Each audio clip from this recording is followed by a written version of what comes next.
Rob Bonta, and pleased to welcome to the DOJ our great governor, Governor Gavin Newsom, as well as Kim Johnson, Secretary of the California Health and Human Services Agency, each of whom you will hear from shortly.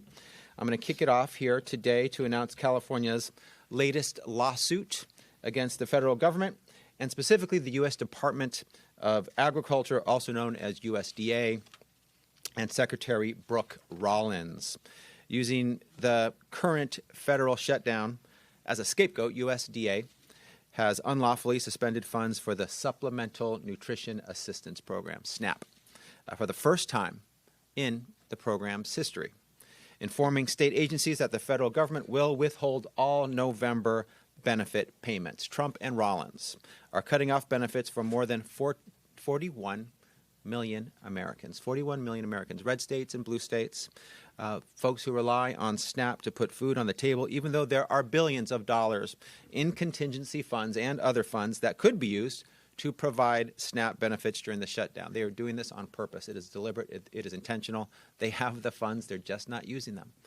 The vast majority of SNAP recipients are families with kids, elderly individuals, and people with disabilities. These are our most vulnerable. Society should be judged on how we treat the most vulnerable. Trump gets an F for what he is doing here to our kids and to our most vulnerable Americans.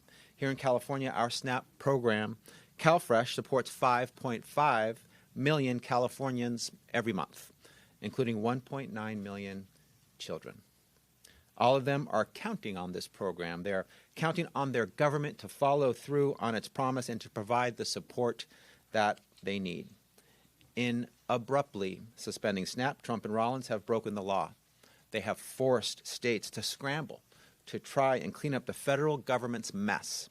And worst of all, they've left 41 million Americans unsure of where their next meal will come from. With today's lawsuit, our coalition of 23 attorneys general and 3 governors who are standing up for the people in their state have made it clear that we refuse to stand by and allow the Trump administration to arbitrarily and unlawfully do away with a decades-old safety net program, the country's most important tool for fighting against hunger. Before I talk further about this case, I want to acknowledge the incredible teams in all of our offices who worked diligently to put this lawsuit together, including working through the weekend. It has been common that working through the weekend and late nights, sometimes all-nighters, is something that our team is no stranger to. I'm grateful for them. I'm proud of them. They don't do it for the recognition. They do it for the mission. And at California DOJ, folks who are pursuing that mission includes our government law section, our special litigation teams.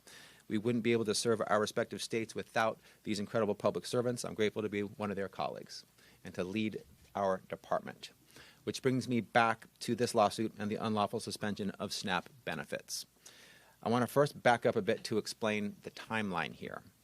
On September 30th, ahead of the imminent shutdown, USDA issued a, quote, lapse of funding plan that stated that Congress's clear intent is that SNAP should continue, even if there is a lapse in federal funding. They said that on September 30th. The plan also stated that Congress, which created and funds SNAP, has provided multi-year contingency funds to provide for the benefits in situations just like this. This is what the contingency funds are for, to be spent in times like this. Based on 2 congressional appropriations, we believe that USDA has up to $6 billion in contingency funds and possibly more to fund SNAP. All they have to do is spend that money that is there for this purpose, but they're not. That's enough money to cover November's benefits, and there are other pots of money that USDA can access that could fund the rest of November's benefits. On October 1st, once the shutdown had begun, USDA sent state agencies a letter directing them to continue administering SNAP, including processing new applications and preparing November's benefits. 9 days later, in direct contradiction of those 2 earlier communications, USDA sent a new letter stating that if the shutdown continues, there wouldn't be enough funds for November benefits. Complete 180. The letter claimed that USDA had only just begun the process of fact-finding and information gathering to address the impact of the shutdown. It stated it needed maximum flexibility, was their term, during the shutdown, and directed us to withhold November benefit issuance files until further notice. Nothing was said about the contingency funds reserved for a situation just like this one. That seemed to be an inconvenient fact that they didn't want to talk about. Nothing was said about USDA's prior communication that said the opposite. They ignored their communications from just days earlier. Nothing was said about the families that would be left high and left dry come November. On October 24th, USDA sent another letter confirming that it was suspending November SNAP benefits. That same day, USDA issued a memo claiming that it had no legal authority to use contingency funds and that tapping into the available funds would jeopardize other federal programs that need to be funded. But USDA provided zero basis of any kind, zero authority to support that claim. The next day, the SNAP website blamed Senate Democrats for the SNAP suspension and claimed, quote, the well has run dry, end quote. Mind you, there is a contingency fund with billions of dollars. That's the well that is supposedly dry. We know that's absolutely false, that the well has run dry. That claim is wrong. It's a lie. The well has up to $6 billion ready to be tapped into. Trump and his administration are willing to put more than 41 million Americans at risk of hunger, at risk of food insecurity, at risk of malnutrition, if it gives them a new play in their twisted political game. They are playing politics while Americans go hungry. It is avoidable. They have chosen this path. The reality is that what the Trump administration is doing is illegal. The federal government has a legal obligation to provide SNAP payments to those who meet program eligibility requirements. The law is clear that USDA can't suspend SNAP benefits without first spending the money it has available, which it has not done. Instead of providing the benefits it can, doing the most good it can, USDA has unnecessarily and unlawfully suspended the program altogether without an adequate explanation or a plan. By failing to follow the law and fulfill its obligations, by flouting process and protocol required when dealing with federal programs and federal funding appropriated by the co-equal branch of Congress, by ignoring Congress's intent, by providing no clarity or further information to the states that actually have to run the program, despite our requests for more information, by failing to engage in any reasoned decision-making, and failing to consider the impact their actions will have on our states or the health and well-being of millions of Americans. The Trump administration has broken the law again, which is why we're asking the court to make clear that this SNAP suspension is unlawful, to require USDA to use the funds available to provide as many benefits as possible and to prevent USDA from withholding benefits in November. Every American, regardless of political affiliation, should be outraged by the Trump administration's willingness to let more than 41 million Americans go hungry. Completely avoidable, not necessary, a chosen path. Cutting SNAP will leave families hungry, leading to malnutrition and dire health outcomes. When children go hungry, they struggle in school. They experience fatigue, depression, exhibit behavioral problems. Food insecurity results in higher health care use and costs, including more emergency room visits and hospitalizations, which will put undue strain on our healthcare systems and programs like Medicaid. In fact, lower-income adults participating in SNAP have been shown to incur about $1,400 less in medical care costs in a year than those who don't participate in the program. The country's need for SNAP does not disappear just because USDA has abandoned its responsibility to fund it. Instead, families will be forced to turn to state and local governments, community organizations for the food assistance they need, none of which are equipped or ready to fill the massive hole the SNAP suspension creates. In California, food banks already help support 4.6 million Californians facing food insecurity, and they're already struggling to fulfill those needs in the face of other federal cutbacks, including $500 million cut in food deliveries earlier this year. Since the suspension was announced, our state agencies have been left to hold the bag. State agencies are required to continue operating our SNAP programs even when the federal government has suspended benefits. That means with little notice, our states have to continue processing applications, knowing the applicants won't receive the benefits they're applying for. We've had to spend our limited resources on creating urgent new messaging campaigns and delivering the terrible news to families that they won't get the help they need to buy groceries come November. We've been saddled with new administrative costs, and through it all, we don't even have a plan or clear direction from USDA. Meanwhile, our economy is about to feel the hit of SNAP's disappearance. Stores and farmers will lose out on the business they expect from SNAP recipients. In California, we're talking about 26,600 grocers, farmers markets, and other businesses that accept SNAP payments. USDA itself has estimated that every $1 in SNAP benefits generates more than $1.50 in economic activity, a 150% return for our economy now gone. The irreparable harm to families and individuals who count on SNAP, the harm to our states and state agencies, and the harm to our economy is immense and imminent unless USDA immediately reverses their decision. Trump and Rollins have made it clear that the millions of families who rely on our government for food assistance are not a priority. Kids who will be more focused on their grumbling bellies than what they're learning in school aren't a priority. Seniors, individuals with disabilities, and veterans, not a priority. Ending this government shutdown isn't a priority. Trump has made clear he's more focused on tearing down a historic building to build himself a gold-laden ballroom for lavish parties than ensuring American families can put dinner on the table. And the fact that Thanksgiving is mere weeks away is just salt in the wound. Just imagine the extravagance of Trump's Thanksgiving table while millions across the country don't know how they'll even buy a turkey. Trump and Rollins may be pointing at the shutdown as the cause of this disastrous suspension, but the USDA has historically continued the safety net program through shutdowns. We've been here before. This money has been spent before. It can and it must legally be spent now.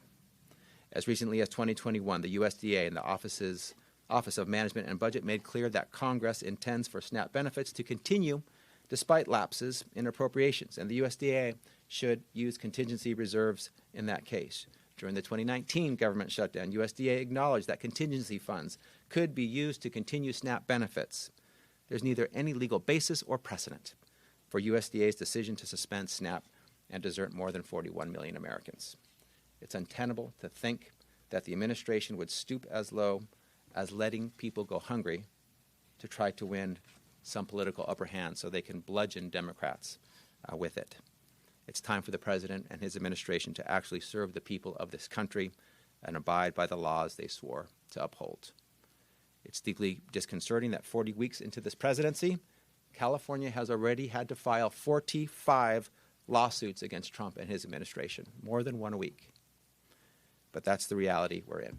And you've got my word that my fellow Democratic attorneys general and I won't back down, whatever comes. We'll continue to stand up for our states, the people who live in them. We'll continue to take the federal administration to court when they break the law, violate our Constitution, and harm our people. If they break the law, we sue. If they don't break the law, we don't sue. It's that simple. And so we've done it 45 times so far. And before I turn it over to the governor and my colleagues here, I want to again thank the members of California DOJ's team who made this lawsuit possible. I want to shout out and thank Maria Buxton, Sebastian Brady, Liam O'Connor, Chris Kissel, Ryan Eason, and William Bellamy, a great team I'm proud to work with and serve with. And with that, please let me introduce Secretary Johnson, and we'll circle back for questions at the end. Secretary? Good luck, Secretary, after that. Jesus Christ, that was good. Yeah, Convinced me. Absolutely. I got nothing. Anyway. And thank you. As I'm proud to stand here alongside the Attorney General and the Governor, I'm also devastated that we must fight to simply ensure people can put food on the table, especially those with the most need. And the Attorney General covered who we're talking about, 5.5 million Californians. Again, primarily families, 1.1 million older adults over the age of 60, our elders, our grandparents, over 84,000 veterans, also part of those that are impacted, low-income college students, and more. The other point of this is the cruelty couldn't be more apparent. While we have universal school meals in California, during November and December, our children are off for the holiday. And so while there's more need for resources in the household to support those children at this time, is when the federal government is deciding to take this action. So you heard from the Attorney General about the economic impact. CalFresh benefits in California are about $194 per individual or $333 per household. We also know, in addition to the health impacts and the food and nutrition impacts, that this is also disrupting poverty in California. The California poverty measure shows that poverty among all of Californians would be 3.1% higher if not for the nutrition safety net. That equates to 1.2 million more Californians in poverty without these resources. So again, we're taking action in this moment. I'm grateful that the governor has asked that we accelerate $80 million to the food banks and their networks across the state. We greatly appreciate the partnership of the California National Guard and Cal Volunteers, who's helping shore up the capacity of those food banks to get that food distributed. And we also need your help. For those of you who want to step up in this moment in your communities, we encourage you to visit cafoodbanks.org. You'll find the local food bank in your community. They'll let you know what specific donations would be most in need, and they'll also let you know how you can volunteer to be part of the solutions as we support California's values and how we support our neighbors across the state. All of these efforts, while, again, we demand that the federal government follow the law. And with that, I'll turn it over to the governor. I appreciate it. Thank you, Madam Secretary, and thank you to the Attorney General. I appreciate the comprehensive nature of this lawsuit, and so I won't belabor or repeat or be redundant except to say he's going to be successful. We will be successful. That's why we're here. We could talk about our contingency plans, and I'll add to that in a moment, but this is about as crystal clear an argument that I've seen of the 40-plus lawsuits that we have advanced. USDA shall, their own words, 930 memo just weeks ago. They said the reason we have the contingency plan is appropriated by Congress is to, in case there is a government shutdown, to advance these funds to address and mitigate this potential looming crisis, period, full stop. It's not complicated. So I want to applaud the Attorney General and applaud those Attorney Generals across the United States, those three governors that stood up. I'm shocked, then again not, that other Republican state governors are not also joining this lawsuit. The impacts in their states, ironically, are disproportionate. Rural, red parts of this country, the impacts to these cuts are disproportionate. That said, the reason I'm not shocked is these are the same group of people in the Republican Party representatives that supported the big, beautiful bill that looked to cut $186 billion from SNAP over the next decade. They approved that. They promoted that. This is their policy. This is what they support. This is, in many respects, a preview of things to come. $186 billion 10-year cut to food stamps to SNAP in the big, beautiful bill, impacting in California. We estimate 395,000 people that will lose their coverage because of the new criteria and new requirements in that bill. I find it also interesting that the Senate's going to be having lunch today. Lunch to discuss cuts to food programs. Hope they enjoy their lunch. Just paint that picture. Attorney General painted the picture of the ballroom. I just want to paint the picture, the situational reality of what is and what is not occurring in Washington, D.C. The Speaker of the House of Representatives remarkably once again lied when he said, well, it's a government shutdown, there's nothing we can do about it. And you can see the board right behind the Attorney General. There's been situations in the past consistently. This program has been funded during government shutdowns. He lied. Once again, he lied. It's also interesting to me because I spent a little time at a wonderful Jesuit university. If there was anything I remember about my 4 years with Father Cause, is that the New Testament and Old Testament have one thing dominantly in common. In Matthew and Isaiah, Luke, Proverbs, go down the list. It's around food. It's about serving those that are hungry. It's not a suggestion in the Old and New Testament. It's core and central to what it is to align to God's will, period, full stop. I say that because These guys need to stop the BS in Washington, D.C. So they're sitting there in their prayer breakfasts. I mean, maybe they got an edited version of Donald Trump's Bible, and they edited all of that out. I mean, enough of this. Cruelty is the policy. That's what this is about. It's intentional cruelty, intentionally creating anxiety for millions and millions of people, 5.5 million here in our home state. So, again, our state of mind is pretty clear. We're going to win this lawsuit. And I want to thank the Attorney General and his team for outstanding job putting together the arguments and putting together the partnerships and the coalition to advance this lawsuit. I'll close briefly.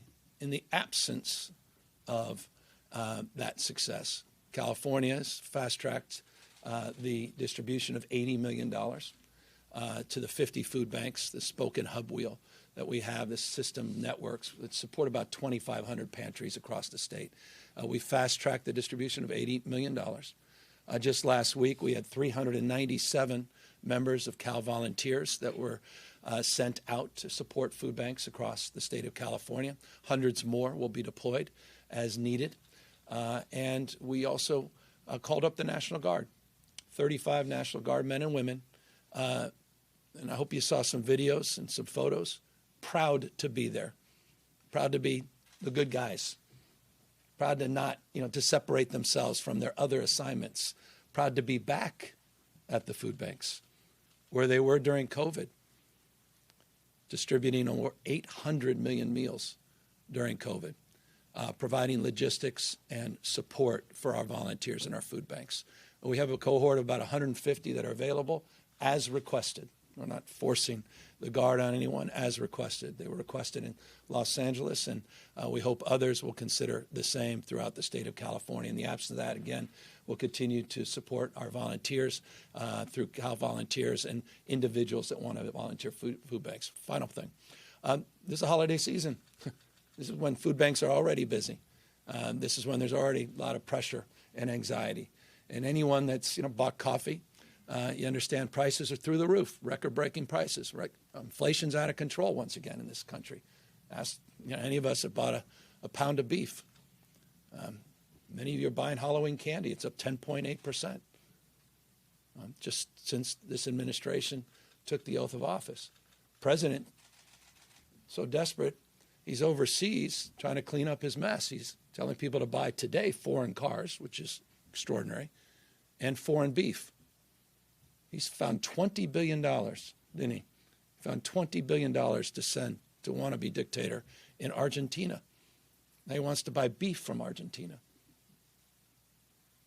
$20 billion he found, but he can't provide as legally required $6 billion from a contingency fund that was set up precisely for this moment. That's about cruelty, period. That's all this is about. So respect to our AG, to our blue state governors leading the way, and shame on those Republican representatives in Congress, particularly those having lunch today as we discuss contingent plans all across the United States to help keep people fed and keep people from being hungry. With that, the AG is here to answer any of your questions. I'll start with an on-topic question, Attorney General. So process-wise, what do you anticipate just moving forward? Do you anticipate a judge making a ruling on a temporary restraining order? And then if I am a person that receives SNAP funding come this weekend, what should I anticipate? Great question. Thank you for the on-topic question. We are filing today both our complaint as well as a temporary restraining order request. The temporary restraining order requests move on an expedited timeline. We can get a hearing and a ruling. Sometimes we've gotten them the same day, sometimes the next day. And that will stop and block the withholding of the expenditure of the contingency funding and allow that contingency funding to flow just as we believe it should, just as it has every other time there's been a government shutdown, and start providing for SNAP benefits to flow to Californians and to all of the 26 states in the lawsuit. I do want to make a point to the governor's point. Every red state attorney general who is not part of this lawsuit, based on the recent U.S. Supreme Court decision in CASA, they will have to explain to their people why they didn't stand up against Trump's unlawfulness that deprived their people of food, their children and seniors and the disabled of food, and how they were craven and cowardly and did not stand up for the rule of law and uphold their oath. So they're not going to get benefits because they're not in this case. We will get benefits when we win this case at all 26 states that are seeking it. So we believe we can get a restraining order in short order, and that the SNAP benefits will flow as they should have been flowing already. I have an off-topic question, but I think both of you mentioned the ballroom. I want to first acknowledge that neither one of you are leading the Capitol Annex project, but Mr. Attorney General, you voted to approve it in 2018. Mr. Governor, the Department of General Services, which you oversee, is part of it. It has been 3 years since the legislature updated the public on the cost of that project. It is happening right now. Maybe one of your windows could probably oversee it. You could see the construction is happening, but yet the legislature's Joint Rules Committee refuses to provide an update. We've reported that they have violated the Legislative Open Records Act. They are continuing to withhold public records.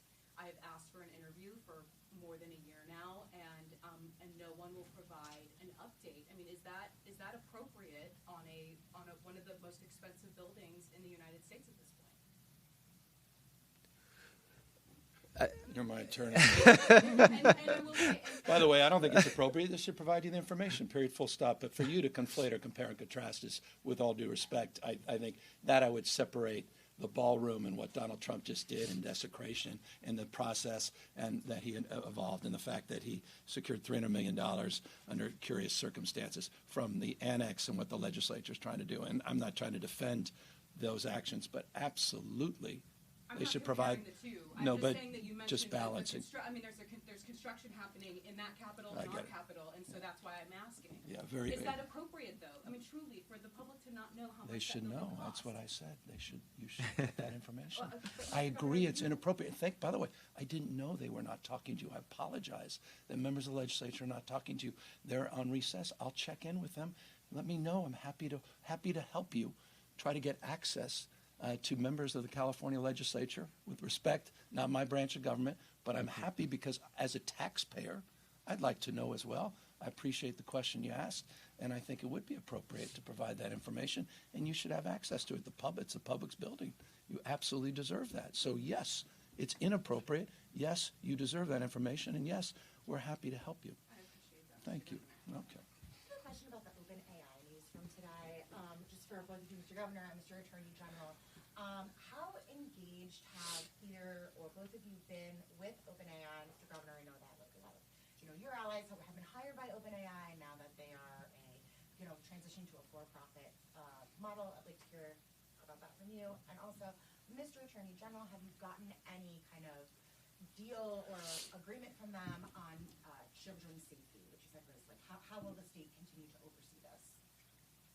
Yeah, I've been personally involved. My team has been deeply involved for over a year and a half, an investigation and the negotiations with OpenAI about their adherence to their mission as a charitable organization that operates here in the state of California. That's our nexus. As the California DOJ, we oversee charitable organizations. OpenAI is a charitable organization, of course, with a proposed public benefit corporation that will be part of their broad structure. But that is our nexus. We have been working with them.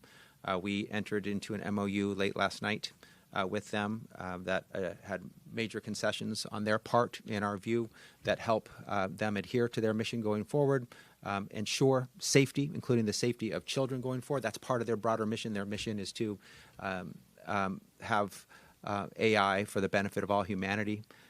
Children are part of humanity. Children's safety is part of benefiting all of humanity. And so this was a moment in time where we got major concessions around, but we will get notice of any change in control of the board. We'll get notice of any change in mission. Importantly, we also got a commitment that they'll stay and operate in California. We believe that great nonprofits and great businesses can be based in California, grow in California, thrive in California, and be safe. and create safety for those that they serve. And we expect OpenAI to do both. They must do both, as is required. So more details in the MOU. We will have an ongoing role with respect to making sure they adhere to their nonprofit mission and do everything to potentially and lawfully to protect children and ensure safety of all those who use their services. And we will be vigilant in that ongoing role. Governor, question for you when it comes to Prop 50. The New York Times had an article reporting on a conversation in which you and your team members mentioned that you no longer need campaign donations from small donors.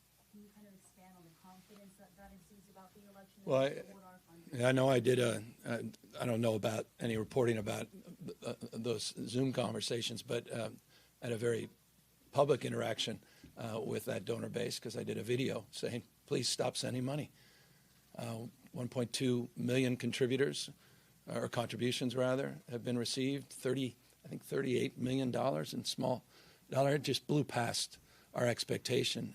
And so we have the budget, period, full stop, to complete what we set out to do, which was to be successful and win Proposition 50. I admit, and I appreciate the question, it's the first time, I don't know, likely to be the last time, that I've ever said, stop, please don't send any more money. I don't know many elected officials have ever been able to lay claim to that, period, full stop. And I said, just, $10, $20, particularly now in light of everything we've been discussing here today about food insecurity and the like, is a lot of money to people. And so I said, please keep your money or redirect it to other causes. And we began to orient some consideration to that in Indiana and what the governor just did with a special session there, which is extraordinary, considering the coercion that's gone on in Indiana to do this mid-decade redistricting and to other states and other causes. So that's it. But I also made it crystal clear. It doesn't mean we've won the campaign. Quite the contrary. It just means we're being honest with people. We don't need the money. But the money that has been raised is going to be utilized for our field campaign, which is one of the biggest in state's history, and to make sure we deliver on what we've been promoting. So we made the point we're running the 110-yard dash, not the 90-yard dash. It's all about get out the vote now. But the low dollar money we just don't need at this moment. Mr. Governor, to follow up on that, I wonder in this final week, the home stretch, do you have plans to be out on the campaign trail this weekend? Or yesterday, last night, today, every day. No, that's all I've been doing. I mean, I've been all over the state. Just got in late last night from Southern California, a number of events. We were in San Jose just a few days ago doing events and get out the vote. And look, this is, it's a familiar time of the year for a lot of us. And so a week or so left to Election Day. And to me, everything's on the line. And I don't, what more evidence you need? This lawsuit, 42 others plus that the AG is filed now, what's going on with these illegal tariffs and the impact that's having on cost of candy, the cost of backpacks and back-to-school supplies, the impacts of those tariffs, those taxes on all of you, the recklessness of this administration, yes, the wrecking ball at the White House and the East Wing, the $173 million that they apparently were able to find for Kristi Noem's brand new planes, but they can't again find money for food stamps at this time. The supine Congress and increasingly supine Supreme Court, this shadow docket, the emergency docket, where they continue to give license to the President of the United States to racially profile Americans basis of their skin color, where they congregate, and the language they speak. I mean, this is extraordinary moment. And so I think Prop 50 is deeply part of that. And so we're going to do everything we can over the course of the next week to remind people what's at stake and I think really trip up some of that momentum on the Trump administration. And I wanted to just follow up. You mentioned the fundraising email this morning, directing donations to the fight in Indiana. Can you sort of put, from your perspective at this moment, obviously it's changing as other states jump in, and but how does Prop 50 fit into the national? Look, this guy, Donald Trump, wants to rig the election before one vote is cast. It's completely consistent with a guy that referenced January 6th as a beautiful day, where he tried to light democracy on fire and tried to wreck our democracy. He made phone calls to the Secretary of State in Georgia, and he followed up consistent practice by making calls to governors all across this country, starting with Greg Abbott, who he later said he was, quote unquote, entitled to 5 new Texas seats. You saw what happened in Missouri, saw what happened in North Carolina. Their legislative leaders couldn't even, they just said they might as well have used the phrase, dear leader. What they're doing now with special session, which, by the way, the governor knows better. He didn't want to do this in Indiana, but the threats coming from the Trump administration to Republican governor, this is just unprecedented in American history. And so Prop 50 is our way of fighting back. He's rigging the game. He can't win. He's weak. That's what this is all about. He's a race against the clock. He knows he's going to lose the midterm elections. He knows it, so he has to change the rules because he can't win fairly. He can't win if the rules are not changed in his favor. That's why he's rigging the election. That's why he sent masked men, Greg Bovino, who's in court appropriately today. When we kicked off our Prop 50 campaign, he sent his masked men, his secret police. They at least appear to be acting as secret police, sworn in office, swearing an oath to the President of the United States. Listen to Bovino's defense of what he just did, throwing chemicals at people against a court order. He said, I work for the President and Kristi Noem. No, you don't. You work for the people of the United States of America. You took an oath of office to the Constitution of the United States of America, not to one man. That's a preview of things to come, part of the rigging, part of the voter suppression. It's exactly why the National Guard were federalized through Election Day. That's a preview of things to come, not just in California, but all across the United States in 2026. And yes, and the AG, I'm sure, is eager to grab the mic on this final point. That's why he sent these election monitors to 5 curious counties in the state of California, a preview of things to come all across the United States of America, to intimidate, to create a false pretext, to go to federal court and say somehow this election was stolen, that it was conducted illegally. This is all happening in plain sight. This is not about blue versus red. This is about red, white, and blue. This is about the United States of America. It's about what our founding fathers lived and died for. So Prop 50 is central to that. Being successful is foundational to that. And so we're fighting back. And we're doing it not just rhetorically. We're doing it substantively through lawsuits, litigation, policy making, and the work that Kim is doing and her team in terms of trying to address people's anxieties and fears and needs.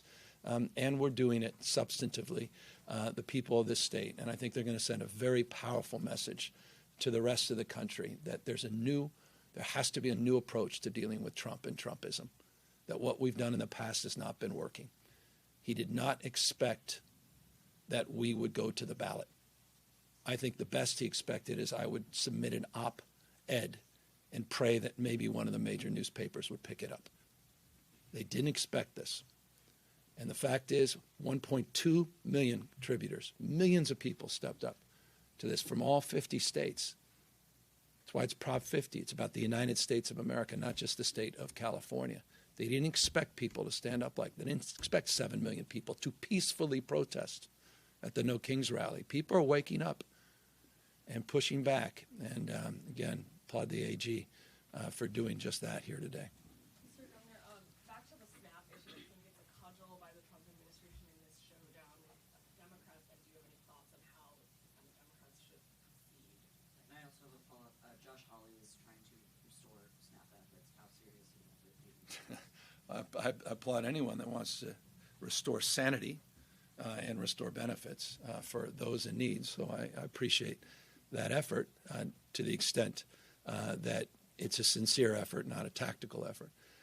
But as it relates to the shutdown, I think the Democrats have asserted themselves brilliantly on behalf of a core value, and that is health.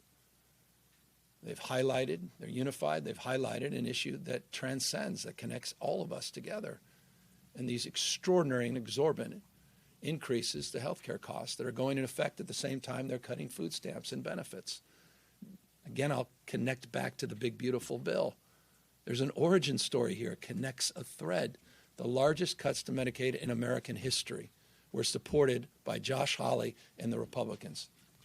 They supported some of the largest cuts to food stamps and SNAP in American history, $186 billion over the next 10 years, before this manufactured crisis, this decision that they're making, this choice they're making not to provide the contingency funds to mitigate the impacts during Thanksgiving, during the holidays when we give thanks and we come together as a community and as a family. They chose. That's cruelty. So this ends when Donald Trump decides to get back on a plane and come back to the United States of America and in good faith negotiate with a co-equal branch of government. He'll have time on the plane, and I would encourage him to read the Constitution of the United States of America. 3 co-equal branches of government. Popular sovereignty, the rule of law. President Trump, it's the rule of law, not the rule of dawn. The President and Congress will decide when this shutdown ends. But I've never in my lifetime, and there have been many shutdowns, experienced a president so disassociated, disconnected from the pain and suffering of the American people that he turned their back and went overseas with a crisis of this magnitude at this moment, who went golfing the weekend before the shutdown, who had one meeting that he refused to invite cameras in, which for Donald Trump is an extraordinary act, where he put hats that said Trump 2028 and sent out selfies or Truth Social tweets. He is an unserious president. And so, to the extent there are serious members of Congress, and this individual senator, as you referenced, is asserting himself, trying to be one of them, I wish him luck at the Senate lunch today as he talks about food cuts to millions and millions of Americans. Governor, I saw $80 million from California to food bank. Can you talk about what exactly we're due and how long is that expected? It's not enough. It's 1 point. Look, we've got some humility here. It's $1.1 billion a month that the federal government is providing. So food banks at this time of year, again, are busy. And the food bank, all their representatives will say this, $80 million is not going to be close to enough. I've talked with legislative leaders. I'm going to add a topic, the next conversation around the annex. Appreciate that. But I talked to legislative leaders about this issue and what we can do together. I'm in the process, as you know, of putting together next year's budget. This is when I get busy with the budget, which I'll submit in January, and additional resources that we can work together to find. Trying to do that for a myriad of other programs, from Planned Parenthood to issues across the spectrum because of what's happened in Washington, D.C., and have to find a way to balance all those things. But we were pleased to be able to work with agency to get those dollars distributed. And again, it's to 50 specific grantees, and then they work with hundreds, quite literally hundreds, over 2,000 specific pantries and programs throughout the state. We're encouraging more volunteers. We're bringing in our own volunteer corps and, again, the National Guard to the extent logistics becomes a growing issue. But no, $80 million, I'm mindful, is not going to do the job, and so we're going to have to do more. Mr. Governor, I wonder if you have a pulse on the public perception of National Guard troops at food banks. Obviously, they're there to help with operations, but I imagine there might be some uneasiness given the last few months. Is there any concern that might scare people away from going into this? That's why it's voluntary. It's why they're requested. And you know, one of the wonderful things, and I saw so many interviews with National Guard, and they're not, you know, they were so pleased to get back to what they do best. I mean, these are the same National Guard men and women. By the way, these are teachers, doctors, nurses. These are folks that work at food banks. These are your neighbors. These are healthcare workers. These are remarkable public servants and patriots. These are the folks that we deployed, 3,000+ of them, to help with the recovery for the fires in Los Angeles. I mean, the biggest problem we had, I'll remind you, with the National Guard in Los Angeles was the amount of food and water that they were receiving, the number of selfies that were being requested. It was overwhelming, the gratitude in every part of that county. It was really wonderful to see. Only Donald Trump could destroy that trust. And so on that topic, we're sensitive to that. But one of the great things to me that really sensitized me was redirecting to the mission to which they should be used for, was how grateful many of them were. And they said that. You'll see some of you have quoted, some of you have written about it, and I appreciate that. I think it's important. They're saying, thank you. This gives us a chance once again to reintroduce who we are and what we're about. We don't have masks on. We're not being told to hide. We're not coming in with guns. But I'm deeply mindful, not only mindful of the frame of your question, which is great. We also have met with advocacy groups and others that have expressed that concern. And we made the point, to the extent they're needed, we can use them logistics in the background. We can organize them in a very distinctive way. We'll curate that. And we're not trying to do things to you, but with you to the extent you need it. But the LA example was really wonderful and heartwarming. And I hope it's a model that will encourage others. Governor, we saw the interview this weekend. You've been asked about the president question over and over again. There was a different response this weekend on Sunday's CBS This Morning with Robert Costa. I'm just curious if you can shed some light on that. Nothing more. There's no. I was just being honest about the fact that people have conversations, and so I thought it'd be better to be direct as opposed to do the usual kabuki that politicians tend to do on the subject. But beyond that, there's quite literally nothing to add. Quite literally nothing more to add. Any message for Californians who are about to start buying their Cover California 2026 plans for you or for Secretary? Yeah, I mean, look, some are going to experience 388% increase. 388% increase. That's what this whole government shutdown's about, to have the backs of tens of millions of Americans that are going to face unprecedented increase in their health care costs. We're living in a state with 6.4% uninsured. I want to contrast that, for example, in relationship to Prop 50. Greg Abbott, I believe the last time, you can quote me, but with an asterisk, the last time I checked, their uninsured rate was 16.7%. It's a taker state that takes more federal money and still provides less. 16.7% uninsured rate. California was at 6.4%. First state to provide universal health care regardless of pre-existing conditions, ability to pay, and regardless of your status. And then we run right into this brick wall with these subsidies.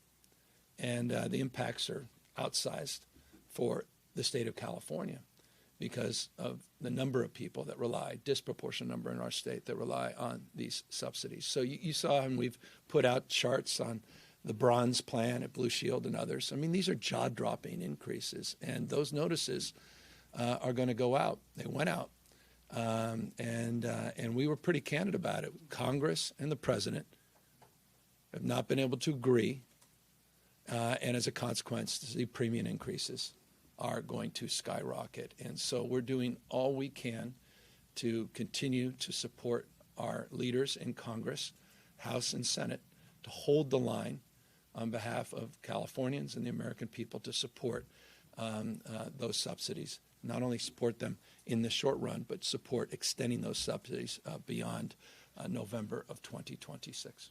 And we have time for just one more question. Mr. Bonta, are you staying out of the governor's race still? Is that still a plan for you? Well, I haven't said I wasn't going to run for a third term. I am staying out of the governor's race. I am honored, grateful, feel it's a privilege to serve as AG anytime, and particularly in these times. This is the most important moment and the most important job I've ever had. I want to give everything I have to it, my time, my attention, my passion, my energy, my focus. We have more than one case a week. We're fighting for the future of our democracy, rights, protections, the rule of law, our Constitution, and I want to be central to that fight on behalf of the people of this great state and this great country. So I'm completely focused on being the best AG I can. And if I did have a third term, I wouldn't want to lose him as AG. He's doing an exceptional job. So I like that answer. Even if you thought that was a political, I don't know. You may have thought that. I don't know.